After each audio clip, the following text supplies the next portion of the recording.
guys in the cupboard again while I wash out some big bowls and stuff, you know, like this stuff I don't put in the dishwasher because they take up so much space.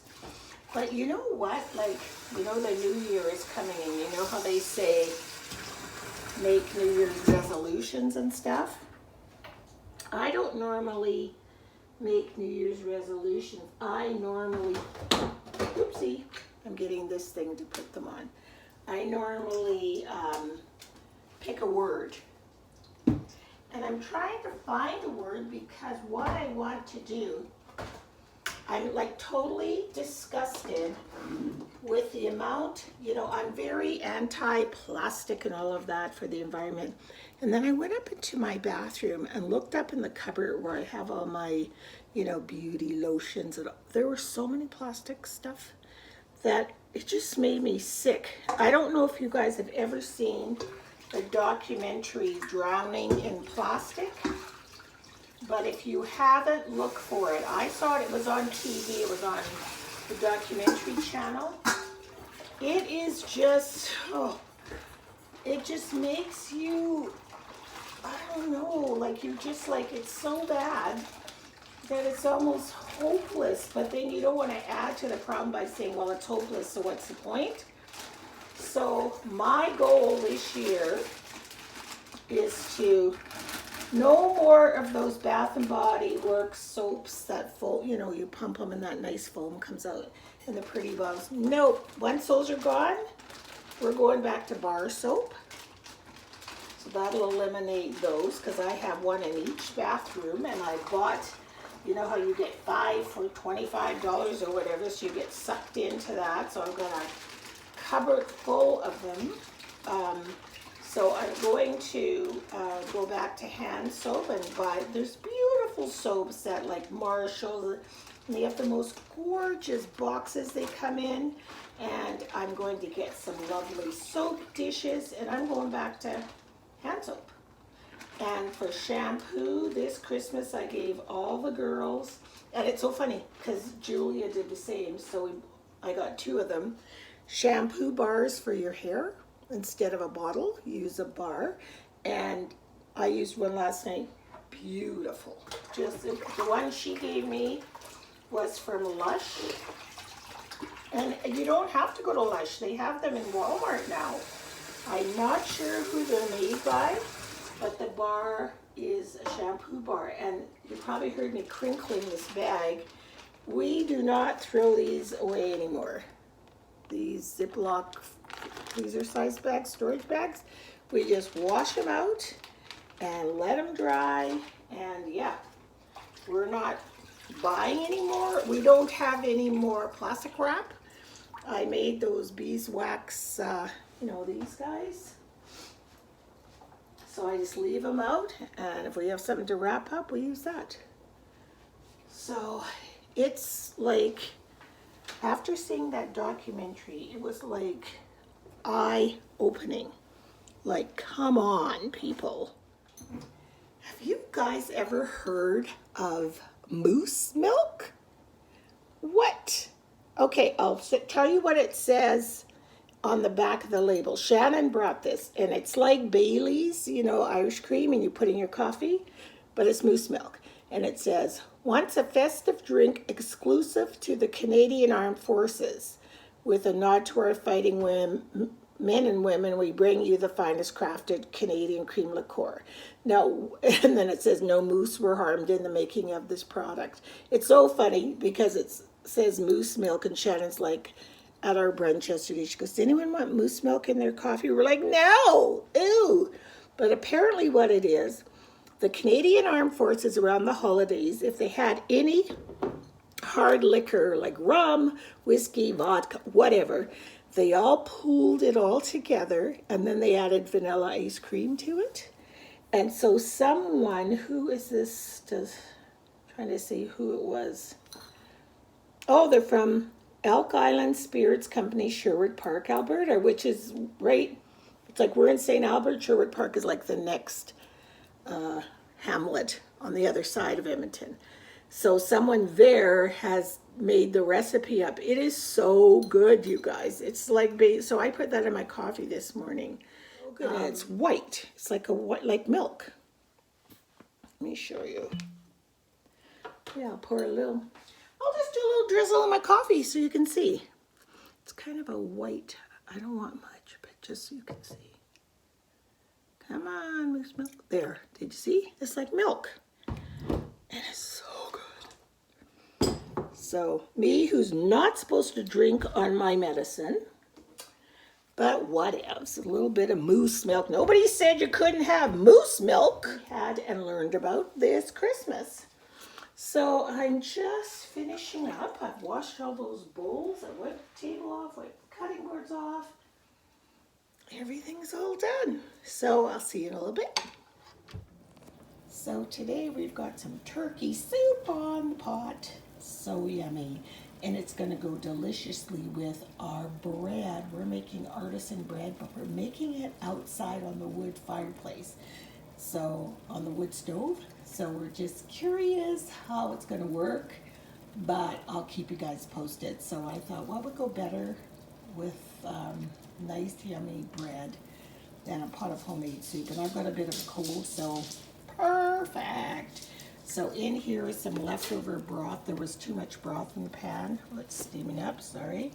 And so I'm just going to freeze it, let it cool off. And these are my, I call them my garbage of vegetables, but every time I make soup, I think I've said this before, when the ends of the celery and the onions and all that, I boil this all up and then I strain the juices. Like when I cut the ends of the celery off or the onions or whatever it is, ends of a carrot, I wash them really well, put them in a Ziploc bag, put them in the freezer, and then when I go to make soup, I boil them up for a good 20 minutes to get all the juice out of them, strain them, and then add them to my soup. That's what I do. And I also have a lot of broth from when we make our roasted chickens, so it's so good. And our vegetables are so, so fresh.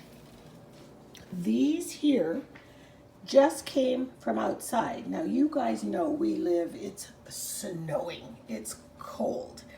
So I had read somewhere on the internet, I'm not sure if I've told you guys this, but it's worth repeating again. If you live in a cold climate and you have a vegetable garden and you're wondering, oh, how am I going to store my veggies?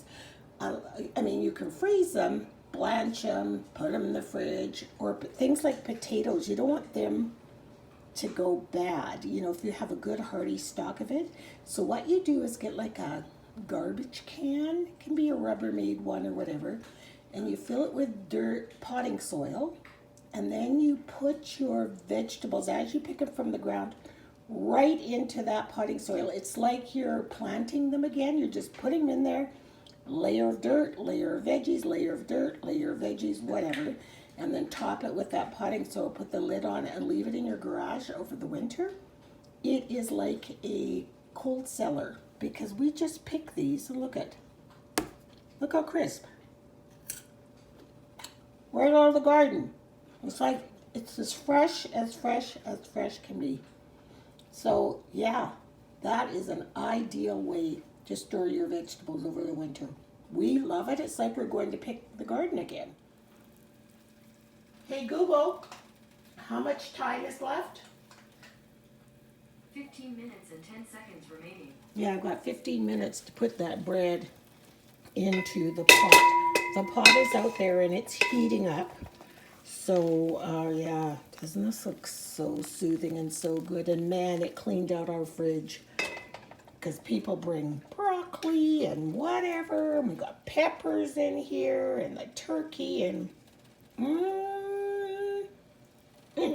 is all I can say. So we've heated up our pot. I think these are called cruses, I think. I'm not sure.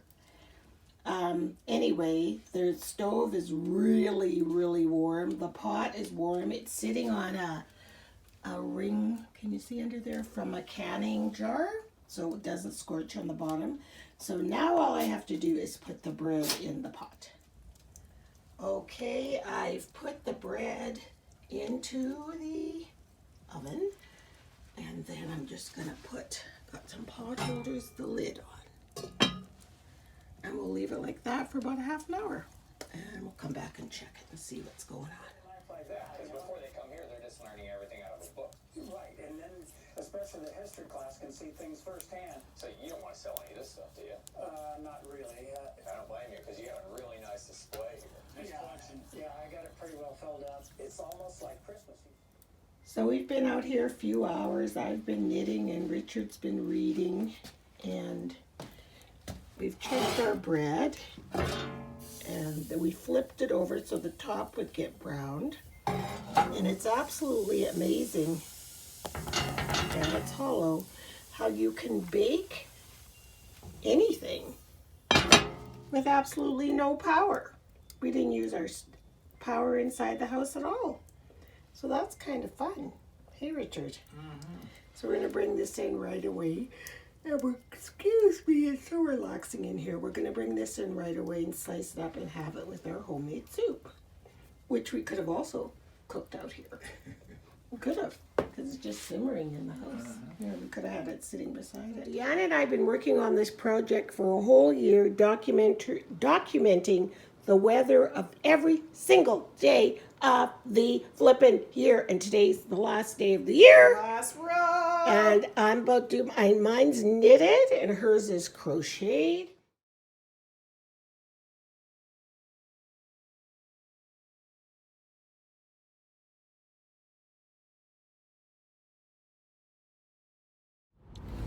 So it's a bright early Saturday morning. In my brain, it is. Does that ever happen to you when you're sure it's Sunday, but it's not?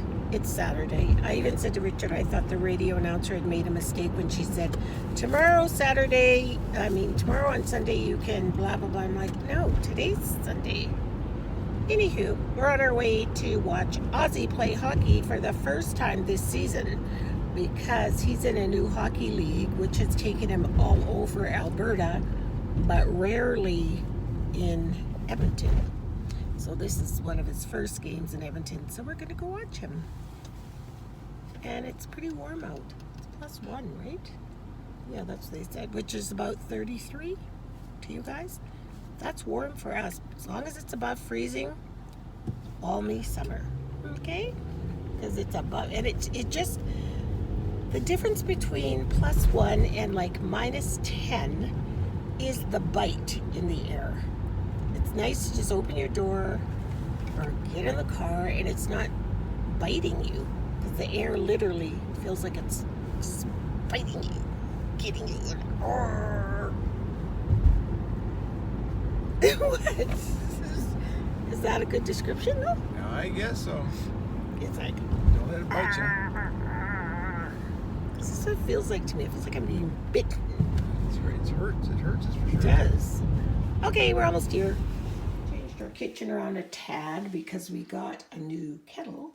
And the kettles, or the appliances, I noticed it with my Instapot, and now I noticed it with the kettle. The cords are so short. Like, I mean, look.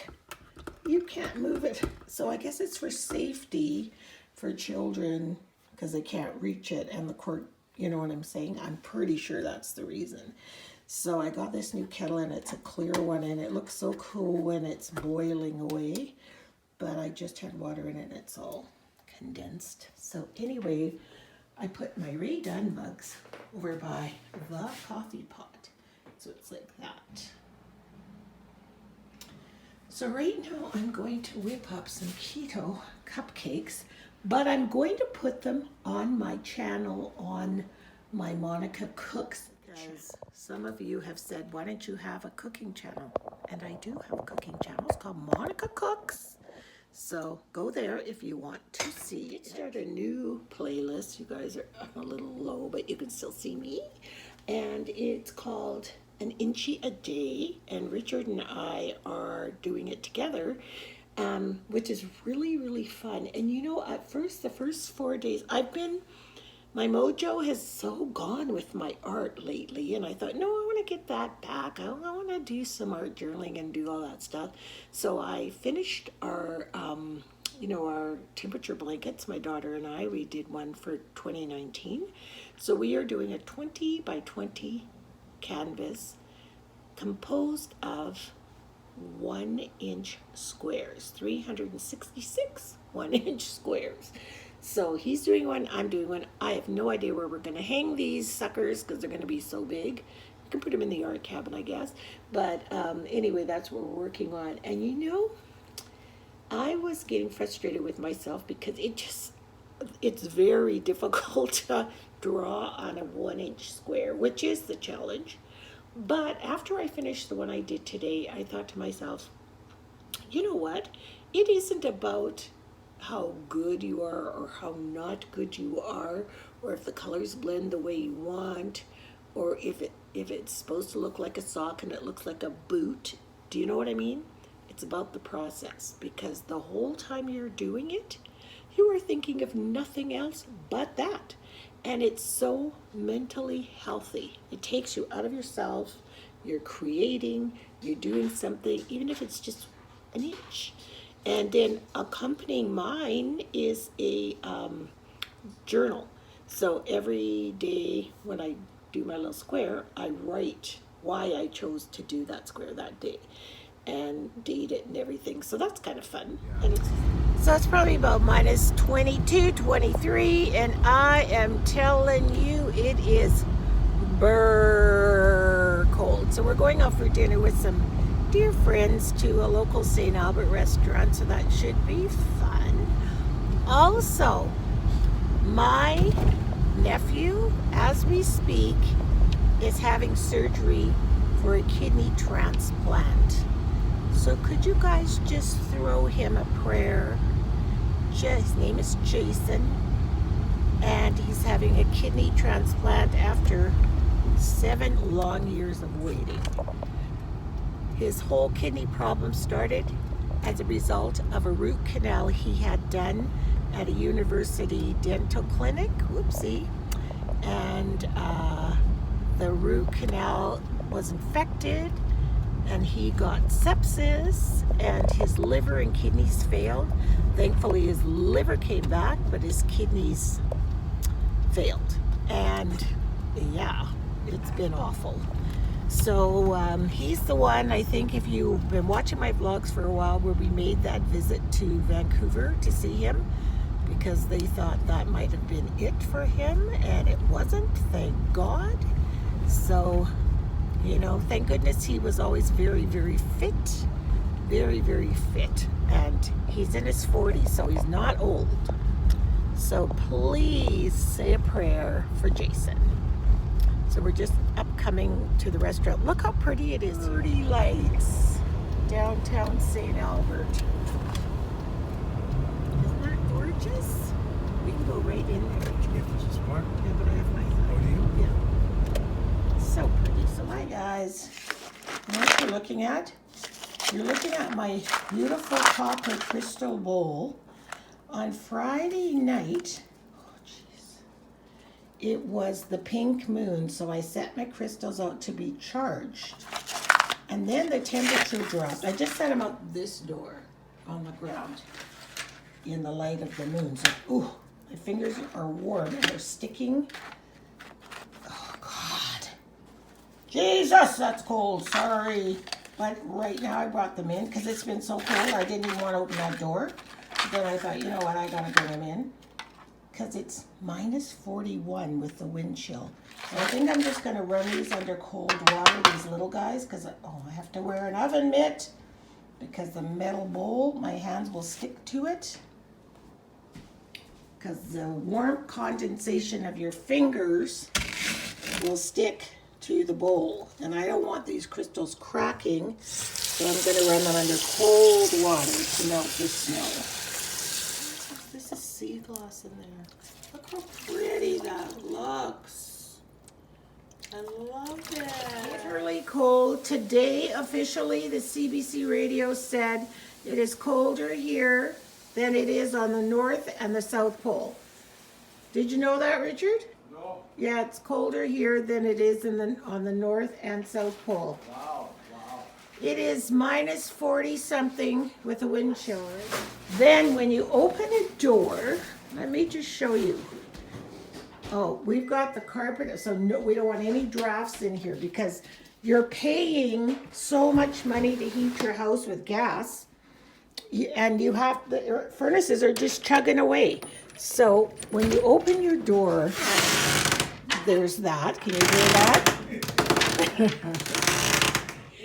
Everything is groaning. Richard put the dryer on this morning because the vent goes outside, and it was groaning. It's like the motors are like, you know. So when you open the door when it's really cold, it doesn't have, it must do gravity, I guess. It must have something to do with gravity. Well, you know when you open the door and they just slam? Oh, well, it's because there's no more, like your hydraulics in your opener. Oh, are is frozen. Completely Okay, gone, so it just snaps. So it just, well, that's not bad. Usually it's way worse. It's just like a slam. And it looks gorgeous out here. Ooh, you can't even stand here. I couldn't stand here for 5 minutes.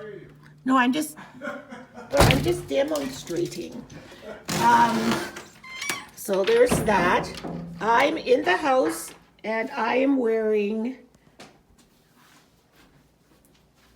a onesie of Richard's. It's really cute.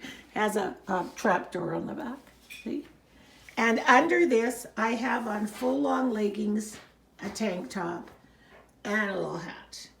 And I'm wrapped in a blanket on the couch knitting, trying to warm up. Because no matter how high you have your furnace going, there's still a chill. There's still that, bitter chill in the air. I'll have fun with some of this cold temperature. So I am just going to do a really, really quick experiment that I've done before. So we've got some boiling water. Pour it in a cup. Richard, can you open the front door for me? A cup of hot, boiling water. Okay, take it to the front door. I'll throw it. And open that one. Go and throw it, don't you? Well, you can throw it, sure. Yeah. Okay, go ahead. Wait till I get the camera there. And watch this, folks. Okay, go. Oh. Wow. Look at the hand. I cut my hand too. Look. Hunk of skin came right out of my hand. Wow. Holy mackerel. Talk about- Look. I mean, it took a piece of skin right out of my hand. Well, you weren't supposed to throw the cup. Well, I didn't. I went like this, and it broke in my hand. All the driveway. Wah, wah, wah. Experiment number 2. Richard says, I'll do it. I'm like, okay, you're so good at these. Okay, let's go, Richard. Open the door. We have bubbles. You okay, Richard? Okay. Okay, so I'll open the door on the other side. Let me go over this way. Excuse me, out of the way. This way. Okay. Now, hurry up. He's gonna blow some bubbles. Gentle blowing. Okay, wait. Let's see. Are they freezing? Oh, listen.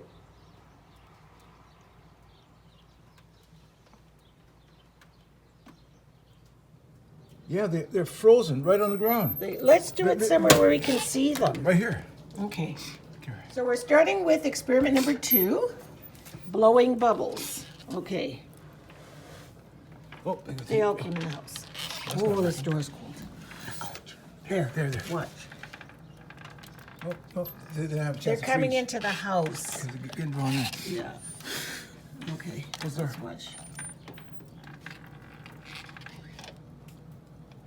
They're trying to come in. Isn't that funny? Wow, they come right into the Oh, house. blowing bubbles.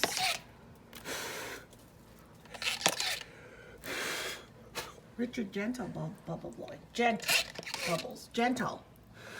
There we go. What happens to them? Actually, I don't even have to blow them. Look, just like But nothing happens to them. Oh, there. You popped it with the wand. Okay, there. Oh, look. icicles. They turned to an icicle.